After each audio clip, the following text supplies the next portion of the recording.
beautiful thing just to be able to be in conversation with my dear brother Norman. I do want to point this book out to these folks. This is a magisterial text. I was blessed to read every word, and I'm telling you, the footnotes go on and on and on and on and on and on and on and on. It could be Rosa Luxemburg talking about birds and skies and human tears, or it could be Du Bois, or it could be Frederick Douglass across the board. And so I do highly recommend this to people because he's swinging now. You know, Sister Kimberly Crenshaw and others, even Angela, he's swinging, but he's swinging in the name of truth and justice. That was nice. Yeah, right. I wish he would say something nice about me like that. It was more than nice. First of all, if you allow me, just a couple of words. I did all the words you want here, Norm. Okay, I did a 3-hour interview with him a week ago Monday. And in order to prepare for it, I did do a lot of reading. Not as much as I wished to, but it was still a significant amount. And it's impossible to read through his books and not be dazzled by the range and depth of his knowledge. Whether it be philosophy, which is the discipline in which he got his PhD, whether it be literature, world literature, whether it be African American culture and history, or whether it be religion. His knowledge is simply dazzling. And I would have to say, speaking for myself, deeply humbling. That was the first thing.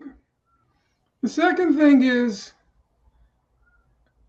I sent Dr. West, I prefer to call him Dr. West.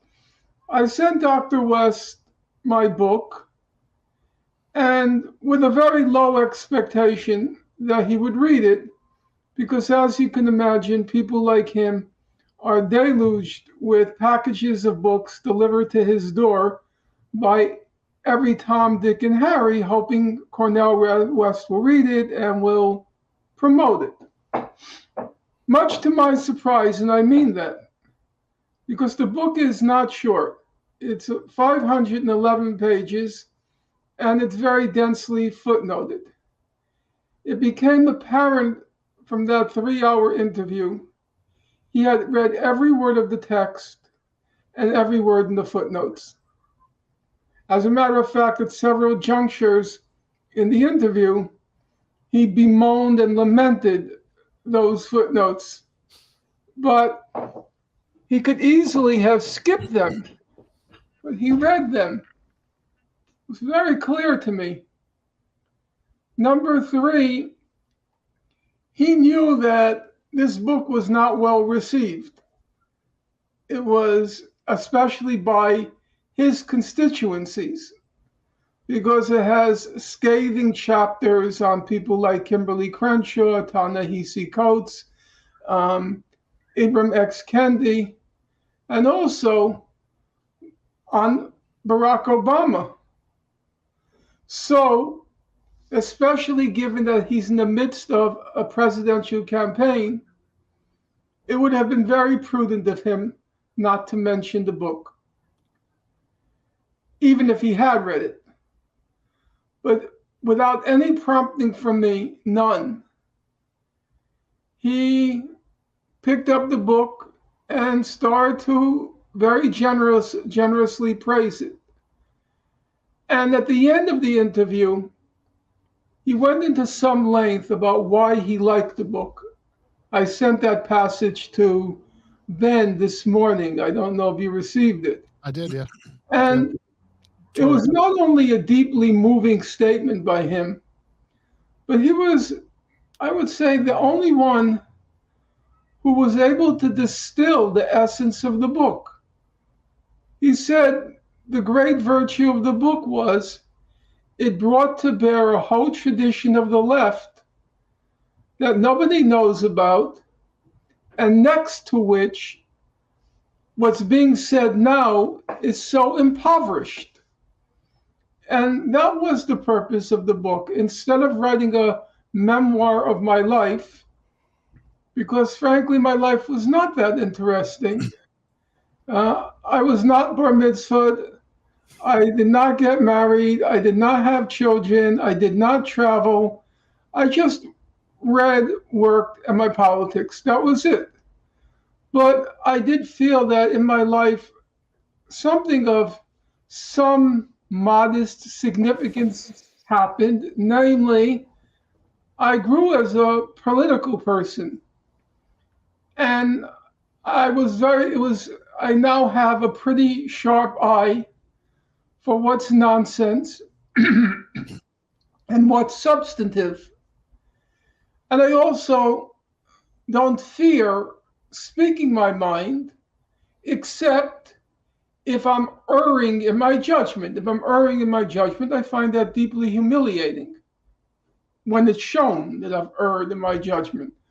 But when my judgment is right, I don't fear saying what I think, or as Dr. West said, I came out swinging, and that's obviously true. I did. So the fact that he read the book and the fact that it could cause him some difficulties by lending his approval to the book, I really respected him. It was really a growing respect for him. First was reading several books by him. Secondly, the fact that it was very clear from what he read.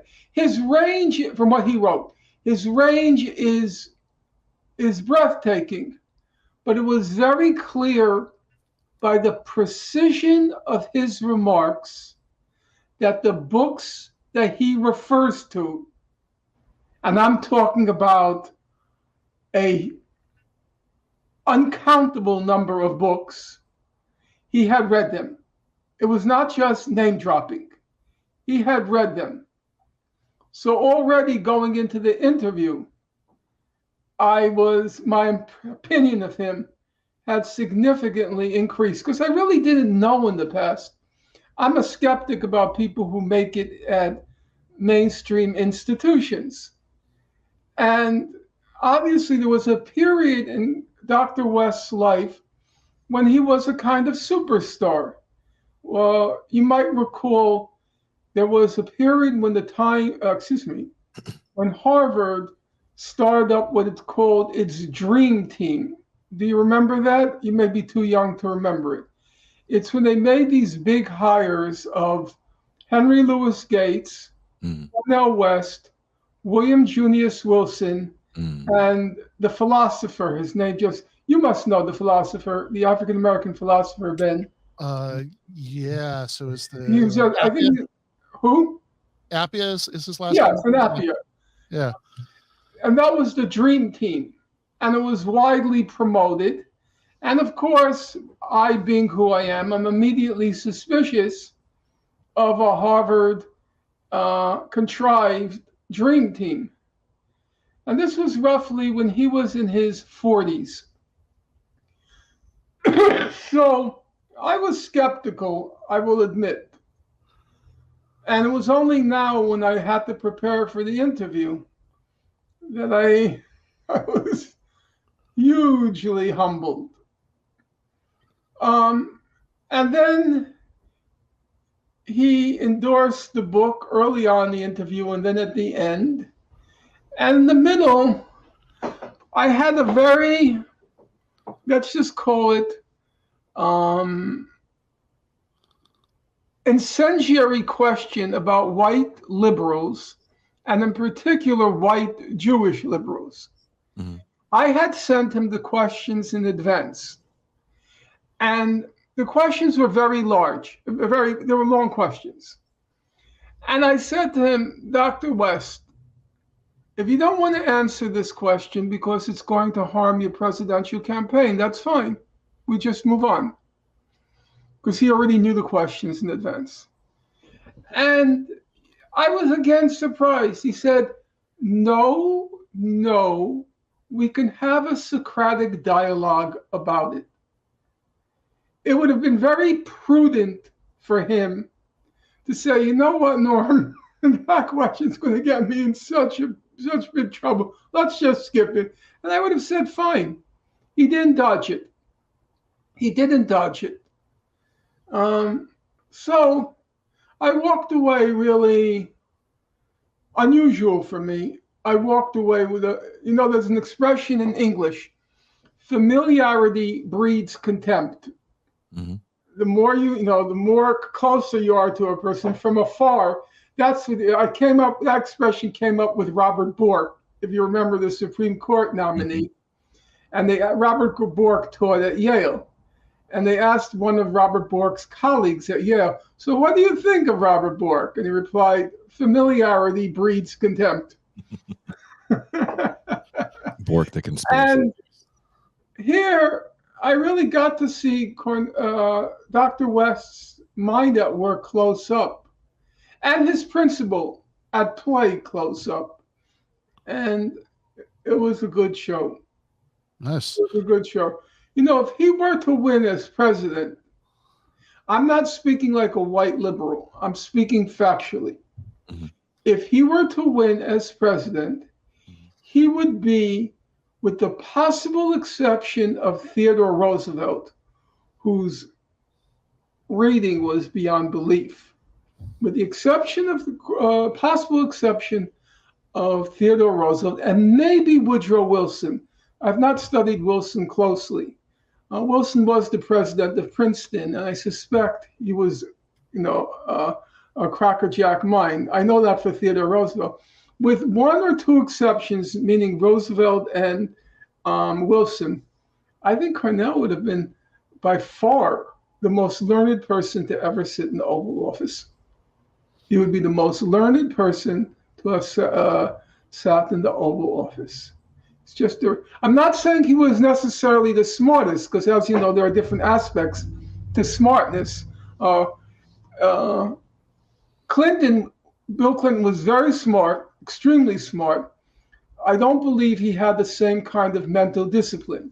He picked up books everywhere and just read them with no particular, he wasn't methodical about it, but he was extremely well read and very, very sharp. Jimmy Carter has, he's 99 now, he has a technician's mind and for detail. His grasp of detail would make you shiver. So these are, very smart. And, Lyndon Johnson, of course, he mastered the art of being in our Congress. He knew how to play Congress. And that's also a kind of smartness.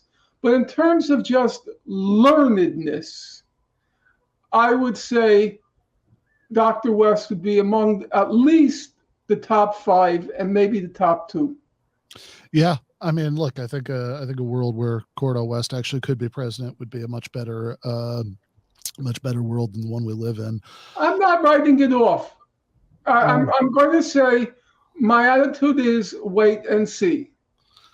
Just yesterday, there was this huge upset in Greece where the Syriza party, they elected a real slime. He's the spitting image of Pete Buttigieg, the guy they elected in Syriza. That's the main opposition party. Mm-hmm. But 6 months ago, nobody had ever heard of him. 6 months ago. And he won as the leader of Syriza. We're living in very volatile times. Now, that can be a bad thing, but it's also potentially a good thing. The electorate is not predictable. It's not predictable where people will go.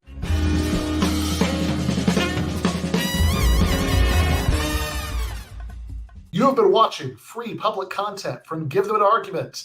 To access every single episode of the show, the main show on Monday nights, all of the streams, all of the debate breakdowns, all of the patron-exclusive post-games on Monday nights, all of the patron-exclusive bonus episodes every week, and much, much more, go to patreon.com/Ben Burgis. I cannot resist ending this with, don't be foolish.